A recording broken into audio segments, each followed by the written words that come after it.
Hi Alpha Valley Schools. I can't quite believe it, but we're already at part 5 of our assembly series on an emotional menagerie, where we've been looking at the feelings from A to Z in this book. You know the publisher is the School of Life and the illustrator is Rachael Saunders, and it's been great to see so many people have been getting a copy of this book and reading through it. I really hope that you're enjoying it and finding it really interesting and useful. So, last week when we looked at the book, we ended on kindness, and I gave you a challenge to show kindness through the week to someone else, somebody around you, maybe even the environment. So I hope that you've been doing that, Alpha Valley Schools. I'm sure that you have. But it's time to move on now. So we've got 3 more emotions that we're going to think about today. And the next letter we're on is L. So can you think of an emotion that starts with the letter L? L.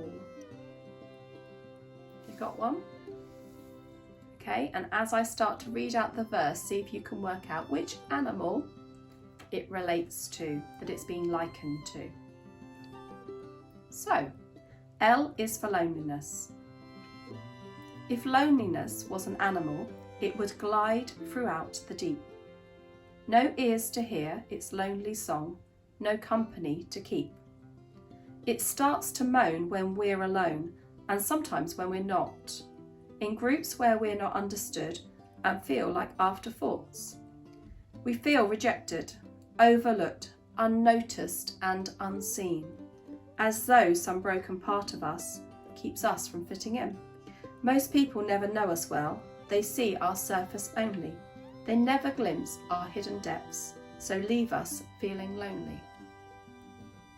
We're only ever fully known by an elected few, perhaps our siblings or best friends, the closest 1 or 2. They know our quirks, our faults, our dreams, the things that make us us. So seeking out their company can soothe our loneliness. You know, sometimes we can feel lonely even when we're full of a room of people, but especially maybe at the moment when we're in the middle of a lockdown. So keeping in touch with our friends is a really important thing to do. Our children did that just the other week. They were writing postcards to each other and sending them into school so we could send them out to their friends. So don't forget, try and make contact with people, your friends. Even though it's difficult, try and find ways to keep in touch. And the animal for loneliness, can you see? It's a whale gliding through the water. M. Can you think of an emotion that starts with the letter M, the sound?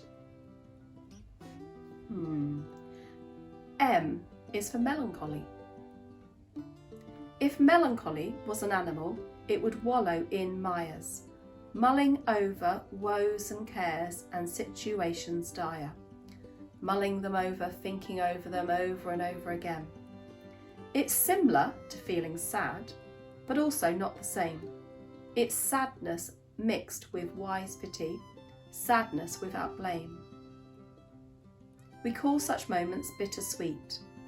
They're bitter since they sting, yet sweet because we recognise they're common to all things.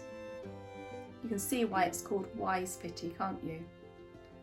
Life is just plain sad in parts.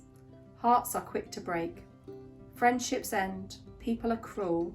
We all get sick and ache. We're not in mourning for ourselves, but rather all of life. It's our wise reaction to a universe of strife. When life seems cruel, just think of how it's cruel for everybody. Remember this to turn sadness into wise melancholy. And the animal for melancholy, can you see it? It's a hippo gliding through the water, just its head popping out.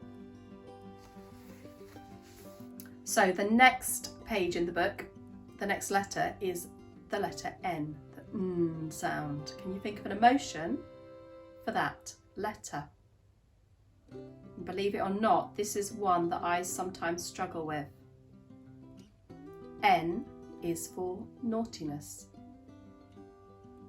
If naughtiness was an animal, it would gibber and shout, making faces, throwing food and monkeying about. Can you guess the animal? There was a giant clue there. It swings in and makes its din when we're hemmed in by rules. Tuck your shirt in, eat all your greens, you can't wear that to school. We call it being mischievous or disobedient, the desire to misbehave and be recalcitrant. Recalcitrant, have you heard of that word before? It means being obstinately uncooperative, just refusing. It's good to break the rules sometimes. A dose of naughtiness stops us getting too solemn, uptight and serious. But when it involves being cruel or straining others' nerves, it ceases to be wise or fun and feels most undeserved.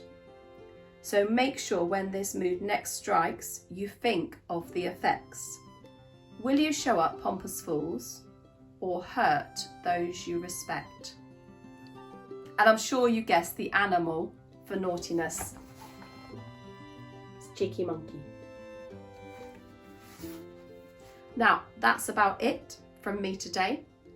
Watch out if that mood of naughtiness starts to strike you. If it starts to come around, then just be careful that you're being respectful of people around you. Okay, take care. Have a brilliant week, Alpha Valley Schools. Can't wait to hear from you and see you again soon. Bye for now.